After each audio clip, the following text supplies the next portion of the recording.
안녕하셨습니까? 행복한 인생의 막 알베르토입니다.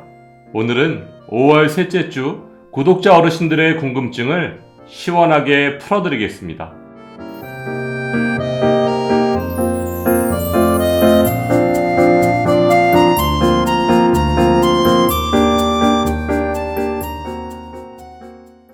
먼저 지난 5월 11일 방송된 윤석열 정부의 기초연금 계산 방법, 6억 원 아파트 2채, 국민연금 40만 원, 월급 300만 원 편을 시청하시고 올려주신 댓글을 소개해드리겠습니다. 첫 번째 소개해드릴 댓글은 희지모님의 질문입니다.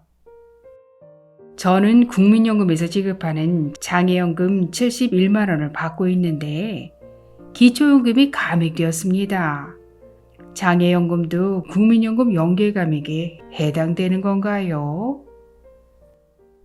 국민연금 가입자가 받을 수 있는 연금은 크게 세 가지가 있습니다.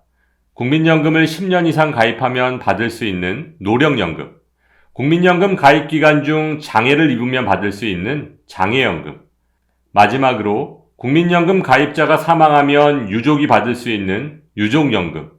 따라서 국민연금 가입자가 받을 수 있는 연금의 종류 중 하나인 장애연금을 46만 1,250원 이상 받으신다면 국민연금 연계 감액에 해당돼서 기초연금이 최대 50%까지 감액될 수 있습니다. 두 번째 소개해드릴 댓글은 곤지곤지님의 질문입니다. 안녕하세요. 남편 앞으로 부동산과 현금 자산은 하나도 없고 국민연금 100만 원 정도 받고 있습니다. 이럴 때 남편은 기초연금을 받을 수 있습니까? 제 앞으로는 살고 있는 아파트와 금융재산이 있습니다. 남편만 먼저 기초연금을 신청해도 부부의 소득과 재산 그리고 부채까지도 모두 소득인정액에 반영해서 2022년 기준 부부가구 연금 기준액 288만 원 이하면 기초연금을 받으실 수 있습니다.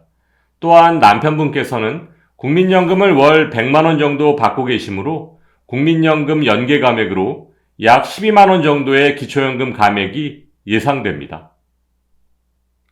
세 번째 소개해드릴 댓글은 라톤피님의 질문입니다.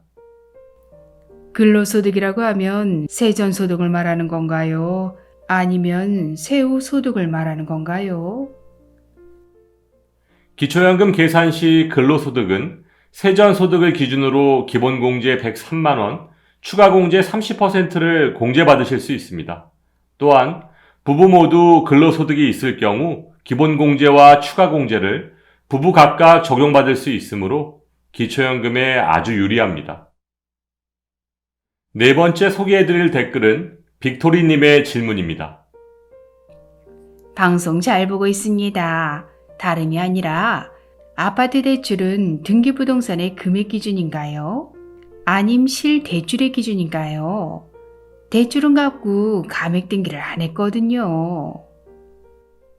기초연금 계산 시 아파트 담보대출의 부채 인정이 등기부 등본상의 금액 기준인지 아니면 실대출의 기준인지를 질문하시는 내용인데요.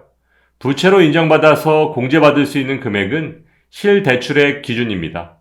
따라서 감액 등기를 하지 않으셨다면 은행에서 대출증명서를 발급받아서 기초연금 신청 시 실대출금을 증명하시는 것이 좋을 것으로 판단됩니다.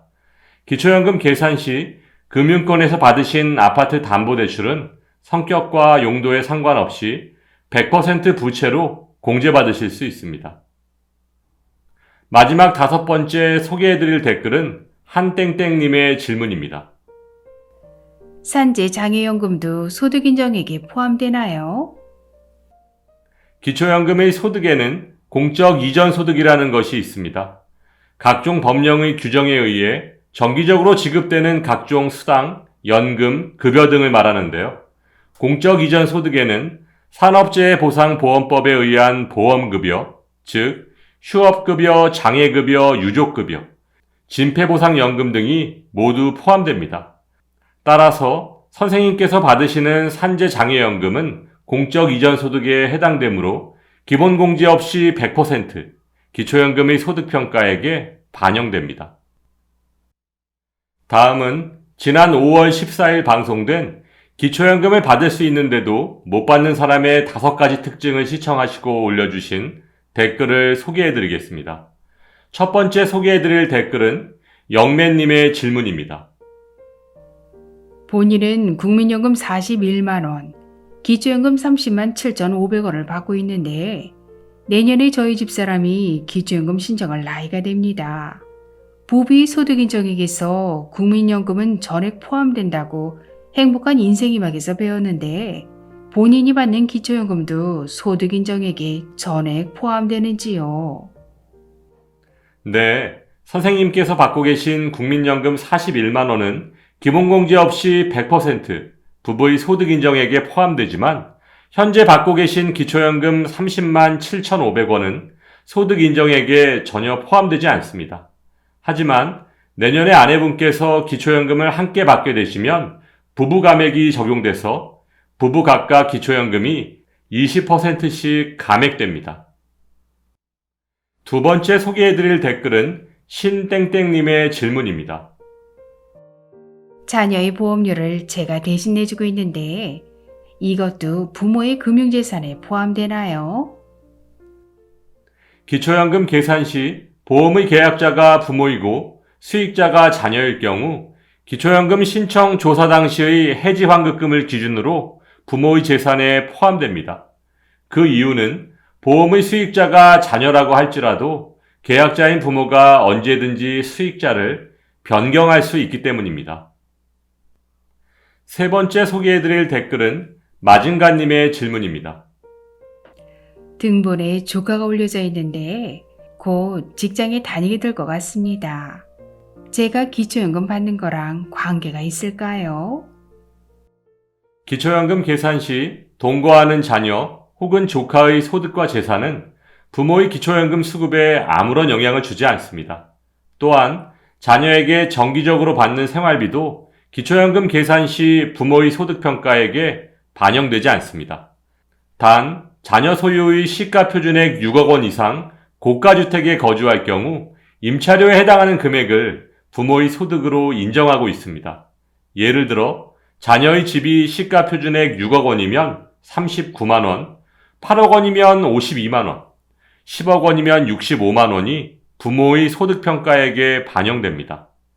최근 몇 년간 아파트 가격의 급등으로 인해 무료 임차 소득이 부모의 기초연금 수급에 악영향을 미치는 경우가 심심치 않게 발생하고 있습니다. 따라서 현재 기초연금을 받고 계신 어르신들께서도 지속적으로 관심을 가지고 지켜보셔야 할 것으로 판단됩니다. 오늘은 지난주 영상을 보시고 올려주신 댓글에 대한 답변을 드렸는데요. 앞으로 매주 1회씩 구독자 어르신들의 궁금증을 시원하게 풀어드릴 영상을 준비하도록 하겠습니다. 궁금하신 내용이 있으시다면 언제든 댓글 남겨주시길 바랍니다. 오늘도 알베르토가 어르신들의 행복한 인생 2막을 응원하겠습니다. 행복한 하루 되세요. 좋아요, 구독, 그리고 알림과 공유는 좋은 콘텐츠를 만드는 힘이 됩니다.